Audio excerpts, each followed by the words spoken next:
उनकी पत्नी बनकर नहीं आती, उनकी जीवन संगिनी बनकर नहीं आती, उनकी जोड़ीदार बनकर नहीं आती, उनकी साथी बनकर अगर नहीं आती तो काश बाबा साहब नहीं होते। क्योंकि एक कामयाब आदमी के पीछे एक औरत का हाथ होता है, ऐसा कहा जाता है। तो वो कहावत बड़ी सच हो गई कि बाबा साहब के कामयाबी के पीछे माता रमाई का बहुत बड़ा योगदान रहा है।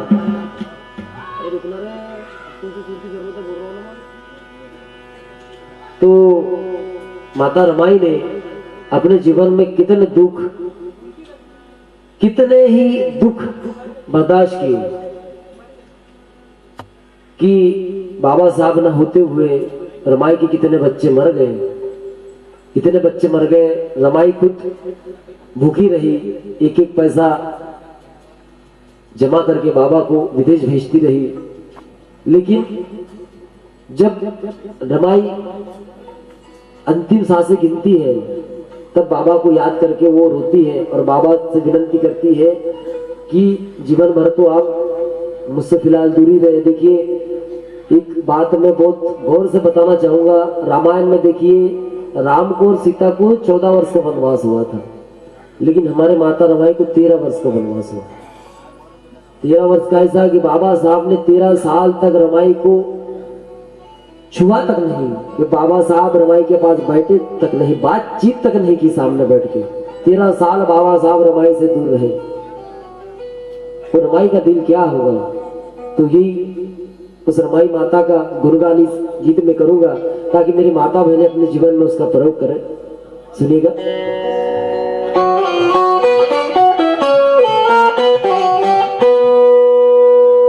मारा महाते दर्जा आसमां से चाहे ममता का हिमाला तेरे कभी से नीचा है। मारमा तेरा दर्जा आसमां से ऊंचा है, ममता का हिमालय तेरे कद से नीचा है। और रवा ने करोड़ों करोड़ों बच्चे कैसे पाले हैं आंचल में, ये कल सवाल मैंने अपने माँ से पूछा है। वो सवाल मैंने अपने माँ से पूछा है। भारतवर्ष के महिलाओं के राह है फरमान,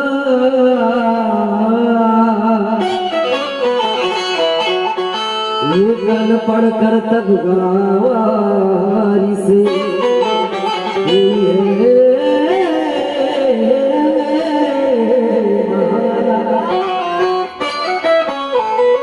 भारतवर्ष के महिलाओं की राह है फरमान, भारतवर्ष की महिलाओं की राह है फरमान। ये अनफड़ कर्तव्यगारी से हुई है महान, त्याग माता रमाई का यहाँ क्या बताऊं पाटिल। बाबा को साहब बनाने में रहा रमा का बड़ा योगदान। रमा का बड़ा योगदान। देखिए, जब रमाई 9 साल की थी तभी रमाई की शादी हो गई। तो इतनी कम उम्र में रमाई को पूरा घर संभालना पड़ा और रमाई ने अपनी भूमिका आखिरी तक निभाई। तो इसलिए आखिरी सांसें गिनती हुए रमा कहती है कि साहब आप मेरे पास ही रहिए, क्योंकि उम्र भर तो आप भाग दौड़ करते रहे, लेकिन मुझे अब नजर दिल भर के आपको देखने का है। ऐसी रमाई बाबा साहब को कहती है। इसलिए कहना है, दिलो जा से अहम भूमिका निभाई। गाना सुनेगा दिल को छू जाएगा।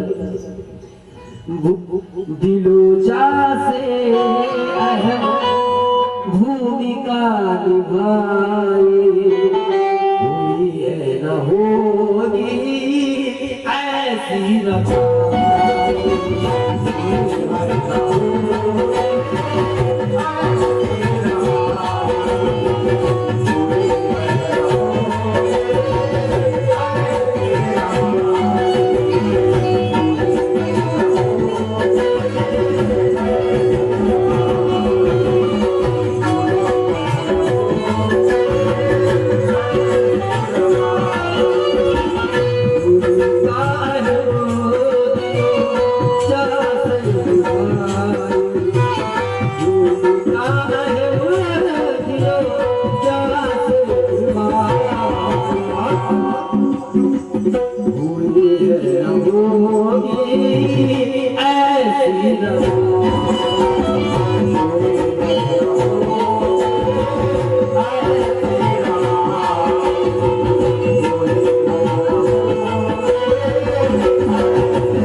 आजकल अगर लड़की के लिए लड़का देखने जाइए तो पहले बाबा पूछते हैं लड़का क्या करता है।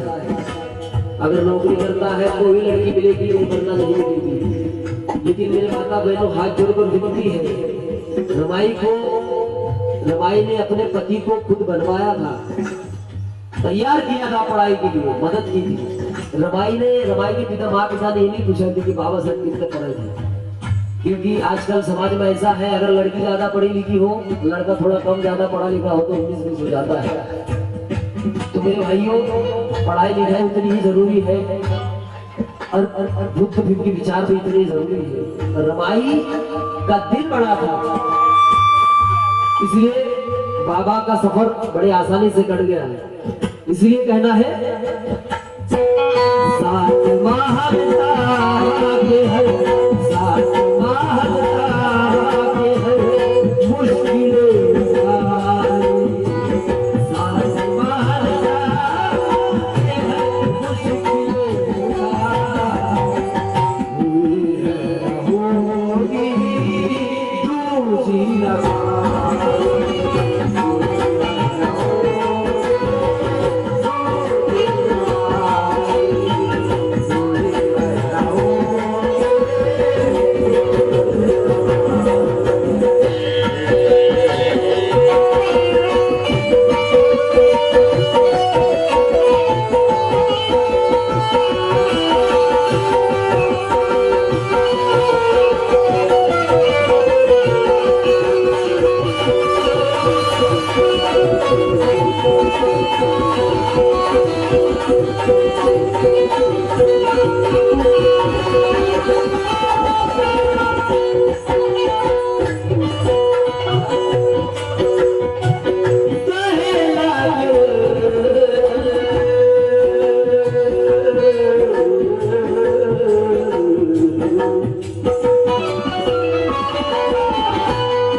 हुई है ना वो भी ऐसी दूसरी रमाई, क्यों ना जुदाई नाम रखूंगा और ना विदाई नाम रखूंगा, ना जुदाई नाम रखूंगा क्योंकि हमारे घर में अगर लड़की पैदा होती है तो आस पड़ोस की औरतें एक जगह इकट्ठा होती है और कहती है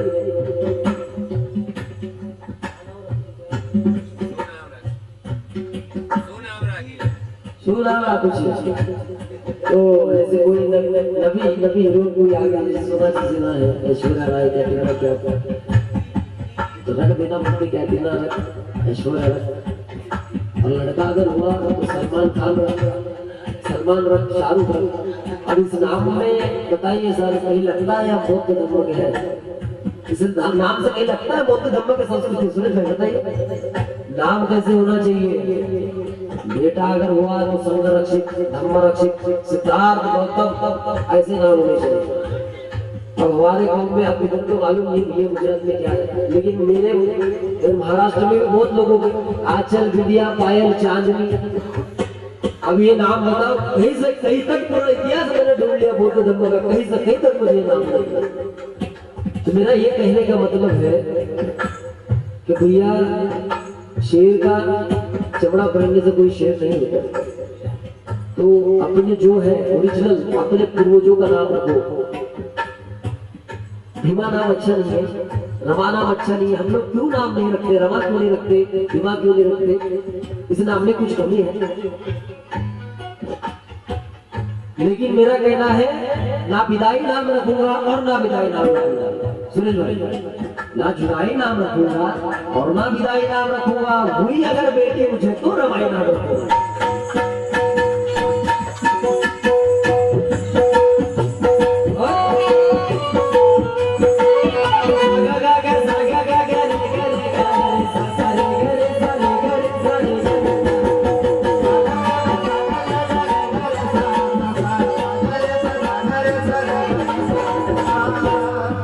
क्या हुआ, एक रमाई के पड़ोस में रहने वाली औरत, उसका बच्चा बड़ा बीमार होता है।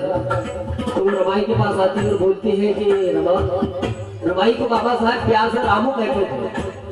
तो रामू तेरे पास कुछ पैसे हैं क्या? मेरा बच्चा बड़ा बीमार है। तो रमा उनसे कहती है तू क्यों अपने बच्चे को दवा खाने में लेके जाती है? मेरे साहेब ही डॉक्टर है, तो एक काम कर मेरे साहब के पास लेके जा। तो साहब के पास बच्चे को लाते हैं। तो रमा कहती है साहेब वो पड़ोस की औरत है ना, उसका बच्चा बहुत बीमार है साहेब, आप जरा उसे देखो, आप जरा उसे देखो। तो बाबा साहब हंसते हैं और कहते हैं रामू मैं आदमी का डॉक्टर नहीं, मैं इंसान का डॉक्टर नहीं। अब बड़ी रमाई बहुत चिड़की और कहती है तुम इंसान के डॉक्टर हैं तो जानवर का डॉक्टर हो क्या? बाबा साहब से रमाई कहती है तुम इंसान के डॉक्टर नहीं तो तुम के जानवर के डॉक्टर हो क्या? जानवर के डॉक्टर हो क्या?